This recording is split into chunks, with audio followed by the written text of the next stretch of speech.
আল্লাহ রাসূল বলেন, আল আইনানে তাজনিনে জিনাহুমান নাজর। এই ছেলে, দুই চোখের জিনা হচ্ছে চোখ দিয়ে দেখা। ওয়াল ওজনানে জিনাহুমাল ইস্তেমাও, দুই কানের জিনা হচ্ছে কান দিয়ে শোনা। ওয়াল ইয়াদ জিনাহাল বাতস, হাতের জিনা হচ্ছে হাত দিয়ে ধরা। আর রিজিল জিনাহাল মাসি, পায়ের জিনা হচ্ছে পা দিয়ে চলা। জিনাল কালব তাতামানা তাস্তাহি, অন্তরের জেনা হচ্ছে পরিকল্পনা করা। জেনাল লেসানে নুতক, জিহ্বার জেনা হচ্ছে কথা বলা। এগুলি সব জেনা। আমি অনুবাদক, হাদিস মুসলিম। এবার তুমি বাঁচো কি করে? এই ছেলে, তোমার মোবাইলে দিন রাত পতিতালয়ের মেয়ে নাচে।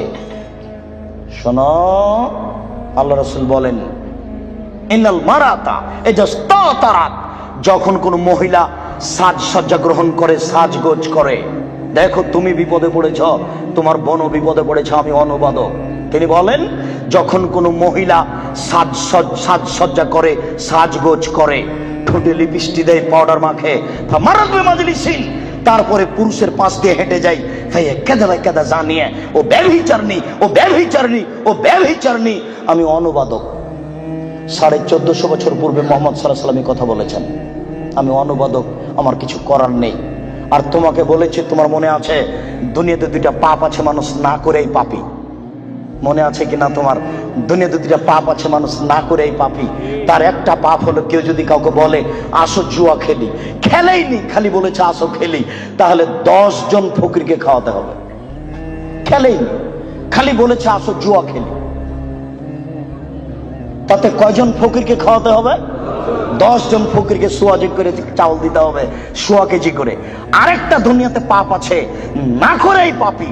আল্লাহ রাসূল বলছেন, কোন মহিলা যদি সাজগোজ করে, সাজসজ্জা গ্রহণ করে, ঠোঁটে লিপস্টিক দেয়, পাউডার মাখে, ফামারাত বিমাজলিসিন, তারপরে পুরুষের পাশ দিয়ে হেঁটে যায়, তারপরে পুরুষের পাশ দিয়ে হেঁটে যায়, ফাইয়া কেদা জানিয়ে ও ব্যভিচারণী, ও ব্যভিচারণী, ও ব্যভিচারণী, ও যেনা করেইনি। আমি অনুবাদক, আমার কিছু করার নেই।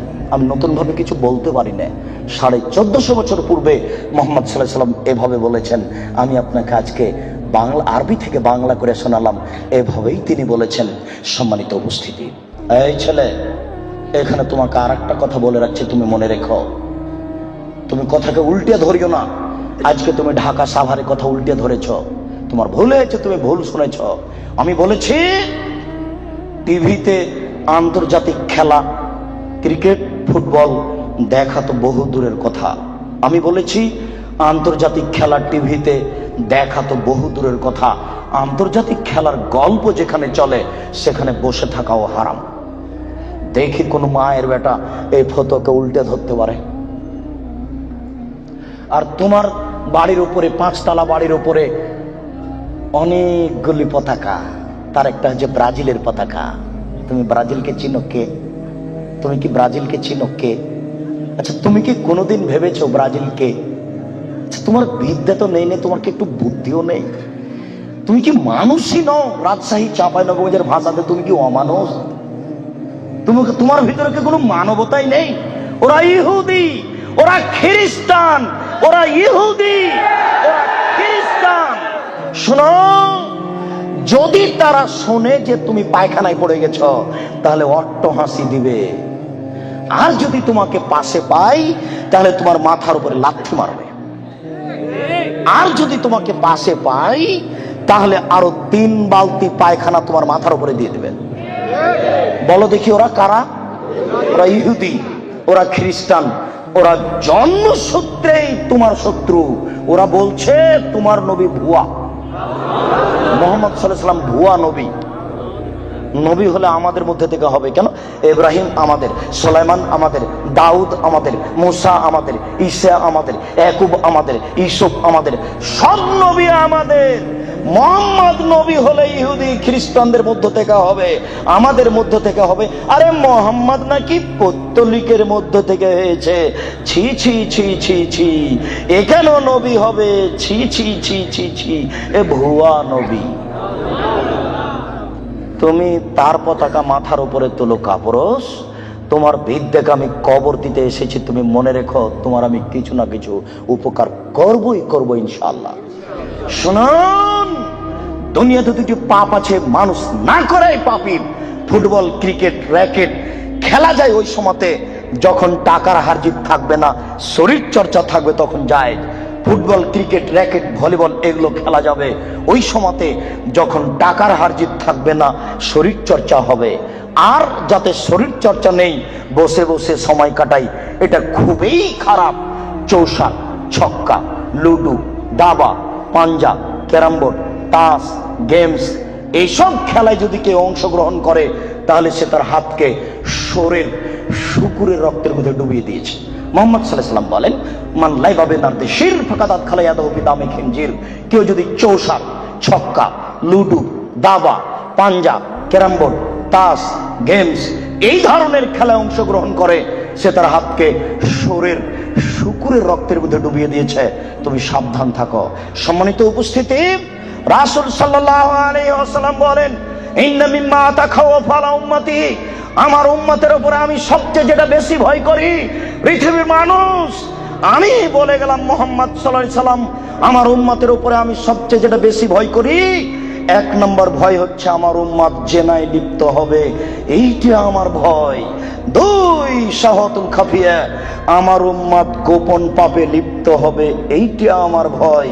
আমার উম্মত গোপন পাপে লিপ্ত হবে, এইটা আমার ভয়। ছেলে মেয়ে, যুবক যুবতী গোসলখানাতে ঢুকলেই পাপ করছে, একাই হলেই পাপ করছে। পুরুষ নারীর জন্য যে কত জেনার গোপন পাপের ব্যবস্থা হয়েছে এখন হিসাব করা যায় না। এই ছেলে, তুমি আছো ঢাকা লালবাগে আর তোমার বান্ধবী আছে লন্ডনে, দুইজন মিলে মোবাইলে গল্প করছো গোপনে। গল্প করতে করতে জামা কাপড় খুলতে লাগলে, খুলতে খুলতে খুলতে এখন দুইজনে উলঙ্গ, দুইজন দুইজনকে দেখতে পাচ্ছে, দুইজনের মধ্যে ব্যবধান হলো 5000 কিলোমিটার। অবাক গোপন পাপ, আশ্চর্য, অবাক। এই ছেলে, তুমি যখন থাকো না তখন তোমার মা মোবাইলে গোপন জেনা করে, প্রেমের গল্প করে, তোমার মা তাহাজ্জুদ পড়ে। এই ছেলে শোনো, তুমি আর তোমার মা যখন থাকে না তখন তোমার বোন মোবাইলে জেনার গল্প করে। মোবাইল মানে জেনা। আল্লাহ নবী 1450 বছর পূর্বে বলেছেন, আমার উম্মত গোপন পাপে লিপ্ত হবে। 15 বছর পূর্বে এইভাবে গোপন পাপ মোবাইলে হতো না। 20 বছর পরে আরো গোপন পাপের কত পথ বের হবে তা আপনাকে আমি এখন ভাষায় বুঝাতে পারবো না। মুহাম্মদ সাল্লাল্লাহু আলাইহি ওয়াসাল্লাম বলেছেন, আমার জীবনে বড় ভয়, এক, আমার উম্মত জেনায় লিপ্ত হবে, দুই, আমার উম্মত গোপন পাপে লিপ্ত হবে। আপনাকে আমি কি দিয়ে বুঝাই সম্মানিত দিনী ভাই? মুহাম্মদ সাল্লাল্লাহু আলাইহি সাল্লাম বলেন, রাত যখন অর্ধেক হয় তখন সমস্ত আকাশের দরজা খুলে দেয়। যে ব্যক্তি আল্লাহর কাছে প্রার্থনা করে তার প্রার্থনা কবুল হয়ে যায়। যে ব্যক্তি যা চায় আল্লাহ তাকে তাই দিয়ে দেন। যে ব্যক্তি বিপদে পড়ে বলে আল্লাহ আমাকে বাঁচাও, আল্লাহ তাকে বাঁচিয়ে দেন। ইল্লাল বাগিন বে ফারজেহা, তবে যার জেনার সম্পর্ক আছে তার কথা কবুল হয় না।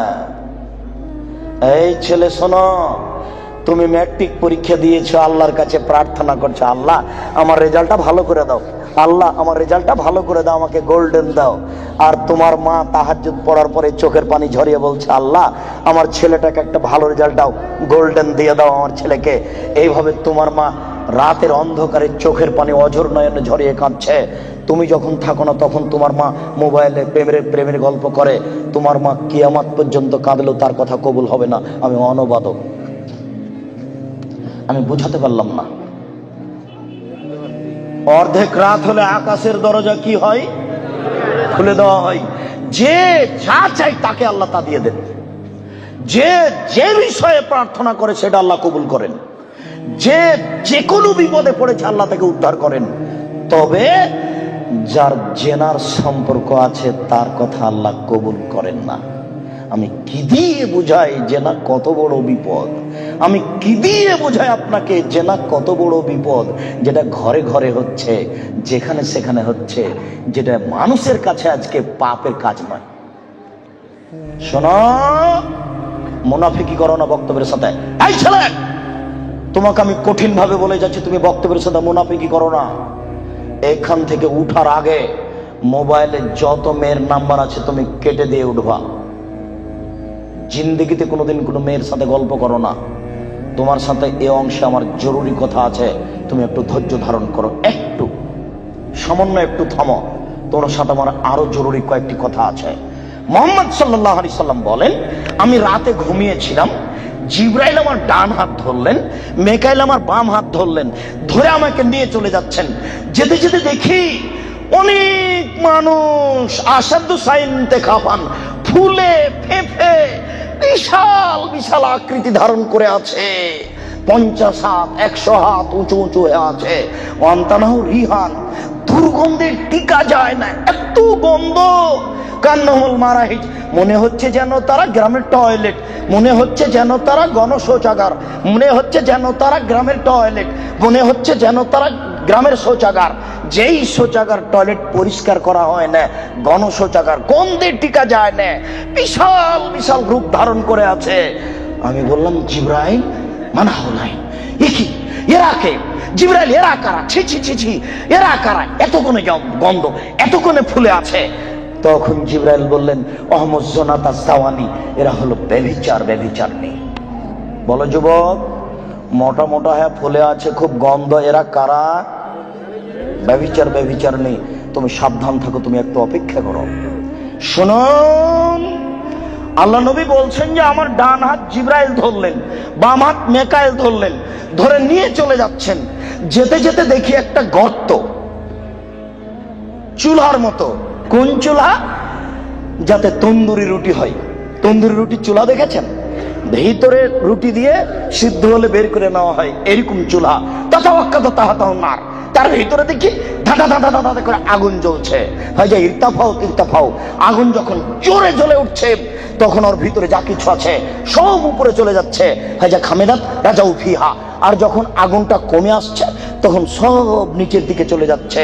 ফিহারে জালুন অনিসাউন ওরাতন, তাতে দেখি পুরুষ এবং নারী জমা ধরে আছে উলঙ্গ অবস্থায়, পরনে কাপড় নেই কারো, এভাবে জমা ধরে আছে উলঙ্গ অবস্থায়।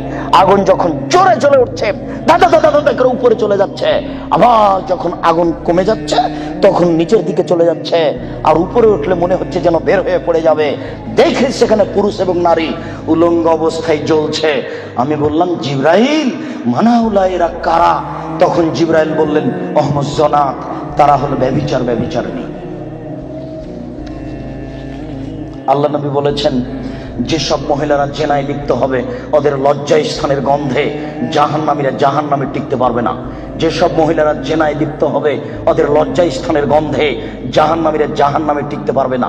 যেসব মহিলারা জেনায় লিপ্ত হবে ওদের লজ্জা স্থানের গন্ধে জাহান্নামীরা জাহান্নামে টিকতে পারবে না। মুহাম্মদ সাল্লাল্লাহু আলাইহি সাল্লাম বলেছেন। শুনুন সম্মানিত দিনী ভাই, আবু হুরায়রা রাদিয়াল্লাহু তাআলা আনহু বলেন, রাসূল সাল্লাল্লাহু আলাইহি সাল্লাম বলেছেন, আল বিকরু বিল বিকরি জিলদুমি ওয়া তাগরিবু সানা। অবিবাহিত ছেলে মেয়ে যদি জিনায় লিপ্ত হয় তাহলে তাকে 100 লাঠি পিটিয়ে এলাকা থেকে 1 বছরের জন্য তাড়িয়ে দিতে হবে। তিনি বলেন, আস-সাইবু বিস-সাইবি রাজম, বিবাহিত পুরুষ নারী যদি জেনায় লিপ্ত হয় তাহলে তাকে ইট ঢেল পাথর দিয়ে মেরে মেরে মেরে ফেলতে হবে।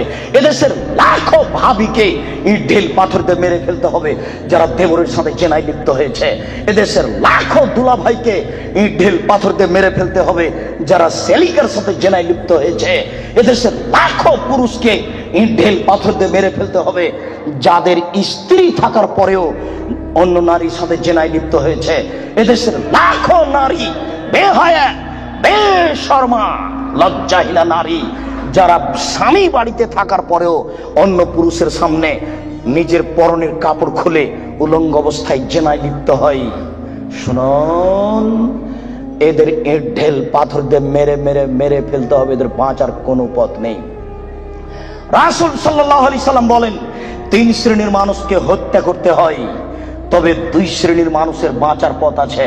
মনে রাখুন, 3 শ্রেণীর মুসলমানকে হত্যা করতে হয়, 2 শ্রেণীর মানুষের বাঁচার পথ আছে, 1 শ্রেণীর মানুষের বাঁচার পথ নেই। এক, কেউ যদি বলে আমি কোরআন মানি না তাহলে তাকে হত্যা করতে হবে। কেউ যদি বলে গাভীর দুধ হারাম তাহলে তাকে হত্যা করতে হবে। কেউ যদি বলে মদ হালাল তাহলে তাকে হত্যা করতে হবে। সরকারের পক্ষ থেকে গলায় ফাঁস দেওয়া হয়েছে, ফাঁস টান টান। তখন বলছে ভুল হয়েছে আমার, ভুল হয়েছে। আমি কথা ফিরিয়ে নিলাম, তাহলে তাকে আর ফাঁসি দিতে হবে না, নামিয়ে নিতে হবে। বেঁচে গেল। পাপ করেছিল হত্যার যোগ্য। আমি বুঝাতে পারলাম না মনে হয়। দুই, কেউ যদি কাউকে হত্যা করে তাহলে তাকে হত্যা করতে হবে, এর নাম কেসাস। এই ছেলে, তোমার দাদার বয়স 90 বছর, তাহাজ্জুদ পড়ে ফজরের টাইমে বের হচ্ছিল, মসজিদে নামাজ পড়তে যাবে। কালকে তোমার দাদাকে একটা ছেলে গালি দিয়েছে, তাহাজ্জুদ পড়তে বের হওয়ার সময় দেখো ওই ছেলেটা, তোমার দাদা এক থাপ্পড় দিতে ছেলেটা মারা গেছে। এখন তোমার দাদাকে কেসাস স্বরূপ ফাঁসি দিতে হবে সরকারের পক্ষ থেকে, তবে তোমার দাদার বাঁচার পথ আছে। ওই ছেলেটার বাপ মা যদি বলে আচ্ছা যাক আমাদের ছেলেকে মেরেছে আমরা মারবো না, তাহলে তোমার দাদা বেঁচে গেলেন। কথা কি বুঝাতে পেরেছি? তিন, রাজুলুন জানা বাদা হেসানিন, কে যদি বিবাহ করার পরে জেনায় লিপ্ত হয় তাহলে তাকে হত্যা করতে হবে, তার বাঁচার কোনো পথ নেই। কেউ যদি বিবাহ করার পরে জেনায় লিপ্ত হয় তাহলে তাকে হত্যা করতে হবে, তার বাঁচার পথ নেই। একটু জাতের মিন গামে দিয়ে গামের সম্প্রদায়ের একজন মহিলা আসলো আল্লাহ রাসূলের দরবারে, এসে বলছে তাহির নিয়া রাসূলুল্লাহ, হে আল্লাহ রাসূল আপনি আমাকে পবিত্র করুন। তখন আল্লাহ রাসূল বললেন ইরজি, বাড়ি তুমি ফিরে যাও, আস্তাগফিরুল্লাহ, আল্লাহর নিকটে ক্ষমা চাও, ও তুবি ইলাইহি, তুমি তওবা করো, তোমার পাপ ক্ষমা হয়ে যাবে। তখন মহিলাটি বলছে তুরাদ্দাদুনি কামা রাদ্দাত মাইজ ইবনে মালিক, আপনি মাইজ ইবনে মালিকের বিচার না করে বারবার ফিরিয়ে দিয়েছিলেন, আপনি কি আমাকে সেইভাবে ফিরিয়ে দিতে চাচ্ছেন? আমার পেট উঁচু হয়েছে, অবৈধ সন্তানে আমার পেটে অবৈধ সন্তান রয়েছে, দয়া করে আপনি আমাকে ফিরিয়ে দিন না, আমার বিচার করে দেন। তখন আল্লাহ রাসূল বললেন আচ্ছা ঠিক আছে, ইরজিই হাত্তা তালিদি, তুমি বাড়ি চলে যাও, যেদিন তোমার বাচ্চা হবে সেদিন আসিও, বিচার করে দেব। মহিলা বাড়ি চলে গেল। বাচ্চা সবে মাত্র প্রসব হয়েছে, মুসলিম গ্রন্থে এসেছে ওই বাচ্চাটাকে ন্যাকড়ার মধ্যে জড়িয়েছে, প্রসব হওয়া মাত্র জড়িয়ে নিয়ে এসে আল্লাহ রাসূলের দরবারে এসে বলছে আল্লাহ রাসূল এ দেখেন বাচ্চা প্রসব হয়েছে, বিচার করে দেন। আল্লাহ রাসূল মাথাটা নিচু করে বলছেন ইরজি, বাড়ি চলে যাও, ফারজি হে, বাচ্চাকে দুধ খাওয়াও, হাত্তা তাপ্তে মিহে, যেদিন বাচ্চা দুধ ছেড়ে দিবে সেদিন আসিও, বিচার করে দেবো। মহিলা চলে গেল, বাচ্চাকে 2 বছর দুধ পান করালো। 2 বছর পরে মহিলা বিচারালয়ে উপস্থিত, অফিয়াদেহি কেসরাত খুবজিন, এমত অবস্থায় বাচ্চার হাতে এক টুকরা রুটি রয়েছে। এই রুটি প্রমাণ করে বাচ্চা খাদ্য খেতে পারে। ফাওয়াসাদাহু বিয়াদি রাজুলিন মিনাল মুসলিমিনা, আল্লাহ রাসূল ওই ছেলেটাকে একজন মুসলমানের হাতে সমর্পণ করলেন, বললেন যাও তুমি এই ছেলেটাকে লালন পালন করো। তিনি বললেন সঙ্গী সাথী এই যাবো বিহা, তোমরা একে মাঠে নিয়ে যাও, এই মহিলাকে মাঠে নিয়ে যাও, আফিরুল্লাহ সাতরেহা, মাঠে নিয়ে গিয়ে গর্ত খুঁড়ে বুক পর্যন্ত পুঁতে দাও, ফারজেমুহা, এরপরে তোমাকে তাকে ইট ঢেল পাথর দিয়ে মেরে ফেলো। সাহাবীগণ বলেন আমরা তাকে মাঠে নিয়ে গেলাম, মাঠে নিয়ে গিয়ে গর্ত খুঁড়ে বুক পর্যন্ত মাটিতে পুঁতে দিলাম, এরপরে চতুর্দিক থেকে ইট ঢেল পাথর মারতে লাগলাম। খালিদ বিন ওয়ালিদ বলেন একটা পাথর আমি নিয়ে তার মুখের উপরে মারলাম, ফাতারা জাহাতাম আল্লাহ ওয়াজে খালিদ, পাথরটা মুখে লেগে মুখ ফেটে রক্ত ছিটে খালিদের গায়ে লাগলো। খালিদ গালি দিয়ে বসলেন ছি ছি, একজন জেনাকারিনী মহিলার গায়ের রক্ত আমার গায়ে লাগলো, এরকম কিছু হবে? আল্লাহ রাসূল বললেন মালে রে খালিদ তুমি গালি দিও না, লাগা তাওবা তাওবাতা লাউ তাওয়া সায়মাকসিন লা গফিরা লাহু। এই মহিলা আল্লাহর দরবারে এত ক্ষমা ভিক্ষা চেয়েছে, এই মহিলা আল্লাহর দরবারে এত কান্নাকাটি করেছে, পৃথিবীর বড় থেকে বড় পাপী যদি এইভাবে কান্নাকাটি করে তাহলে তার পাপ ক্ষমা হয়ে যাবে। খালিদ তুমি একে গালি দিও না, দুঃখিত আপনাকে আমি কি দিয়ে বুঝাই, পৃথিবীর সবচেয়ে বড় পাওয়ারফুল মানুষ হচ্ছেন মুহাম্মদ সাল্লাল্লাহু আলাইহি সাল্লাম। পৃথিবীর ইতিহাসে এত বড় পাওয়ারফুল মানুষ কেউ জন্ম নেয়নি, কিয়ামত পর্যন্ত কেউ নিবে না। জান্নাতের গেটে বড় অক্ষরে লেখা আছে সর্বপ্রথমে যিনি জান্নাতে প্রবেশ করবেন তিনি হলেন মুহাম্মদ সাল্লাল্লাহু আলাইহি সাল্লাম। জান্নাতের ভিতরে একটা ঘর আছে, সেই ঘরের ভিতর দিকে একজন ফেরেশতাকে দাঁড় করে রাখা হয়েছে, এখনো উপস্থিত। তাকে বলা হয়েছে কেউ যদি বাহির থেকে এসে ঠক ঠক করে শব্দ দেয়, কে যদি বাহির থেকে বলে মুহাম্মদ, তাহলে এই দরজা খুলে দিও, এই ঘর মুহাম্মদ ছাড়া কারোর জন্য খোলা হবে না। আপনাকে আমি কি দিয়ে বুঝাই মুহাম্মদ সাল্লাল্লাহু আলাইহি সাল্লাম কত বড় পাওয়ারফুল মানুষ। বিচারের মাঠে ইব্রাহিম আলাইহিস সালাম বলবেন কাদ গাজিবা আলাইয়া রাব্বি, আমার প্রতিপালক আমার উপর রাগ করেছেন, মা গাজিবা মিন কাবলালা বাদ, আমার প্রতিপালক এইরকম রাগ পূর্বেও কোনোদিন করেননি, ভবিষ্যতেও কোনোদিন করবেন না। নাফসি নাফসি, আমার যে কি হয় তা আমি নিজেই বুঝি না। এইভাবে চিল্লাচিল্লি করবেন ইব্রাহিম আলাইহিস সালাম। আপনার হুজুরের কি হবে, পীর সাহেবের, আপনাকে আমি কি দিয়ে বুঝাই? শুনুন, ওই সময়তে মোহাম্মদ সাল্লাল্লাহু আলাইহি সাল্লাম সিজদায় পড়বেন, তখন আল্লাহ বলবেন ইরফা রাসাক সালতুতা ওয়াসফাতু সাফা, মোহাম্মদ মাথা উঠান, বলেন, যা বলবেন তাই মেনে নিব, যেই কথা বলবেন আমি সে কথা গ্রহণ করব। আপনি মাথা উঠান না, আপনি বলেন না আমাকে কি বলছেন, আমি আল্লাহ, আপনি যা বলবেন তাই মেনে নিব। এত বড় পাওয়ারফুল মানুষ একটু বলতে পারলেন না, যাও যাও তোমার বিচার হবে না, তোমার পাপ ক্ষমা হয়ে গেছে, যাও তোমার বিচার হবে না, এই কথা তিনি বলতে পারলেন না। এত বড় পাওয়ারফুল মানুষ, তিনি খালি বললেন, খালিদ তুমি একে গালি দিও না, এ এত তওবা করেছে, এরকম তওবা যদি বড় থেকে বড় পাপী করে তাহলে তার পাপকে ক্ষমা করা হবে খালিদ। তার মানে এর পাপ ক্ষমা হয়ে গেছে, তাই তো তিনি জানাজা করলেন, তাই তো তিনি কাফন দাফন করলেন, কিন্তু তিনি তাকে বলতে পারলেন না, যাও যাও তোমার বিচার হবে না, তোমার পাপ ক্ষমা হয়ে গেছে। পৃথিবীর সবচেয়ে বড় পাওয়ারফুল মানুষ এ কথা বলতে পারলেন না। তার মানে বিবাহ করার পরে জেনায় লিপ্ত হলে তার দুনিয়াতে বেঁচে থাকার কোনো সুযোগ নেই। আমি আপনাকে কি দিয়ে বুঝাই শরীয়ত কি জিনিস?